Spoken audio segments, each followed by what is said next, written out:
بسم الله الرحمن الرحيم الحمد لله وكفى وسلام على عباده الذين اصطفى أما بعد فأعوذ بالله من الشيطان الرجيم بسم الله الرحمن الرحيم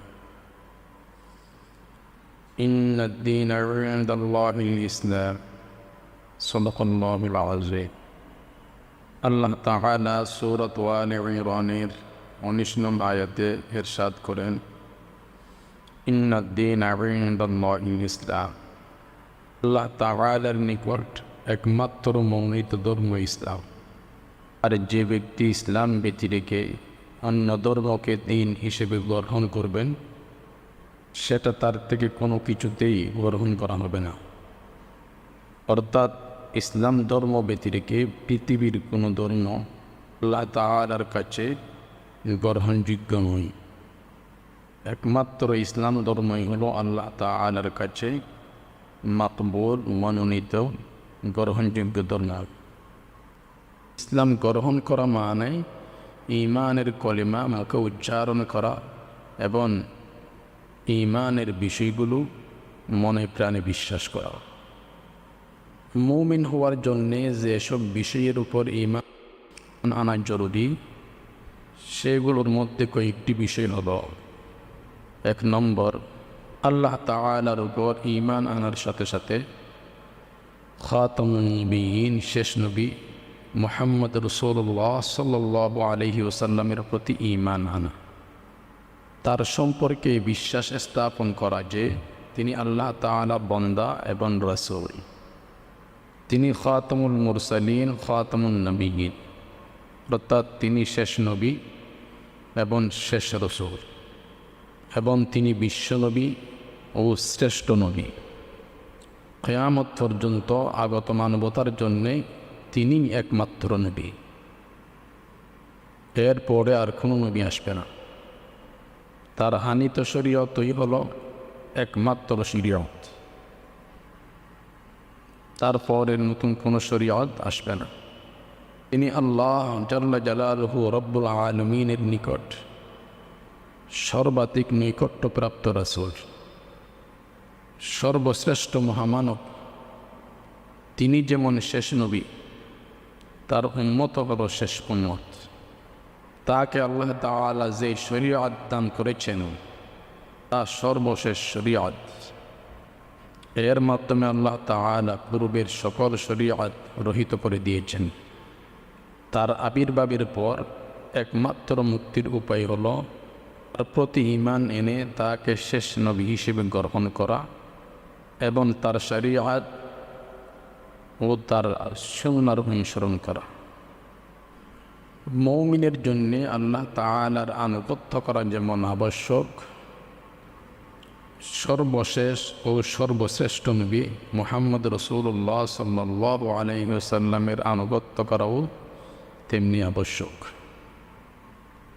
তাই আল্লাহ তাআলার অবাধ্য ব্যক্তি যেমনিভাবে দুনিয়া আখিরাতের আযাব ভোগ করবে, শাস্তি ভোগ করবে, মুহাম্মদ মুস্তাফা সাল্লাল্লাহু আলাইহি ওয়াসাল্লামের অবাধ্য ব্যক্তি তেমনিভাবে দুনিয়া ও পরকালে শাস্তি ভোগ করবে।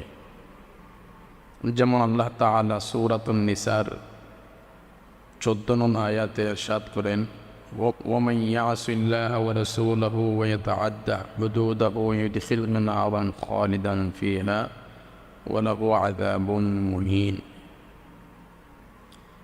আর যে ব্যক্তি আল্লাহ তাআলা ও তার রাসূলের নাফরমানি করবে এবং তার সীমাসমূহ লঙ্ঘন করবে, আল্লাহ তাআলা তাকে আগুনে নিক্ষেপ করবেন, আগুনে প্রবেশ করাবেন, যে আগুন ইচ্ছেই চিরকাল থাকবে এবং তার জন্য রয়েছে আরও অপমানকর শাস্তি। আল্লাহ তাআলা আরও ইরশাদ করেন, ওয়ামা কানা লিমুমিনিন ওয়ালা মুমিনাতিন ইযা কাদাল্লাহু ওয়া রাসূলুহু আমরান আন ইয়াকুনা লাহুমুল খিয়ারাতু মিন আমরিহিম ওয়া মান ইয়াসিল্লাহা ওয়া রাসূলাহু ফাকাদ দাল্লা দালালাম মুবিনা।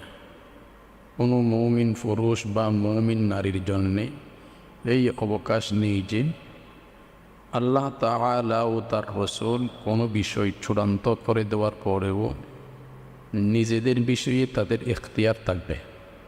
আর যে ব্যক্তি আল্লাহ তাআলা ও তার রাসূলের নাফরমানি করল, অবাধ্যতা করল, সেই ব্যক্তি সুস্পষ্ট গুমরাহিতে পতিত হল। সূরাতুল আহজাব আয়াত 36। মুমিন হওয়ার জন্যে যেসব বিষয়ের প্রতি ঈমান আনা জরুরি, তার সেগুলির মধ্য থেকে দ্বিতীয় হল হযরত মুহাম্মদ মুস্তাফা সাল্লাল্লাহু আলাইহি ওয়াসাল্লাম আল্লাহ তাআলার পক্ষ থেকে যে কুরআন ও সুন্নাহ নিয়ে এসেছেন তার প্রতি বিশ্বাস স্থাপন করা। এই বিশ্বাস রাখা যে কুরআন ও সুন্নায় যা বর্ণিত হয়েছে তা সুস্পষ্ট হক এবং মানব জাতির জন্যে একমাত্র হিদায়ত। আল্লাহ তাআলা যেমন মহান ও মহিমামণ্ডিত, আল্লাহ তাআলার কালাম কুরআনও তেমনিভাবে মহান ও মহিমামণ্ডিত। অন্য কিছু এর সমতুল্য হতে পারে না। আল্লাহ তাআলা এই কালাম তার সর্বশেষ নবী এবং তার সর্বশ্রেষ্ঠ নবী মুহাম্মদ আরবি সাল্লাল্লাহু আলাইহি ওয়াসাল্লামের উপর নাজিল করেছেন। এবং আল্লাহ তাআলা এই কোরআনের ব্যাখ্যা বিশ্লেষণও তার সর্বশেষ নবী মুহাম্মদ রাসূলুল্লাহ সাল্লাল্লাহু আলাইহি ওয়াসাল্লামকে শিখিয়ে দিয়েছেন। অতএব কোরআনের শব্দ বাক্য যেমনিভাবে কিয়ামত পর্যন্ত সুরক্ষিত থাকবেন, তেমনিভাবে তার অর্থমর্মও কিয়ামত পর্যন্ত অবিকৃত থাকবে। আল্লাহ, কিতাব, রাসূল, মৃত্যুর পর পুনরুত্থান, আখিরাত, জান্নাত, জাহান্নাম ইত্যাদি বিষয়গুলো ইসলামের স্বতঃসিদ্ধ ও সর্ববাদী সঙ্গত বিষয়।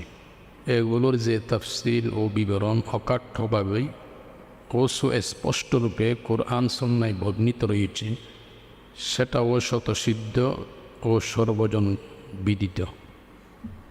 অর্থাৎ রসূলের উপর কোরআন অবতীর্ণ হওয়ার পর থেকে অদ্যাবধি সকল যুগের সকল শ্রেণীর মুসলমান মুমিনগণ এই বিষয়গুলো জানে এবং মনে প্রাণে বিশ্বাস করে।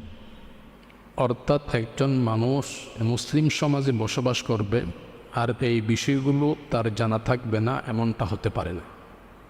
পরিভাষায় এই ধরনের বিষয়গুলোকে জরুরিয়াতে দ্বীন বলা হয়।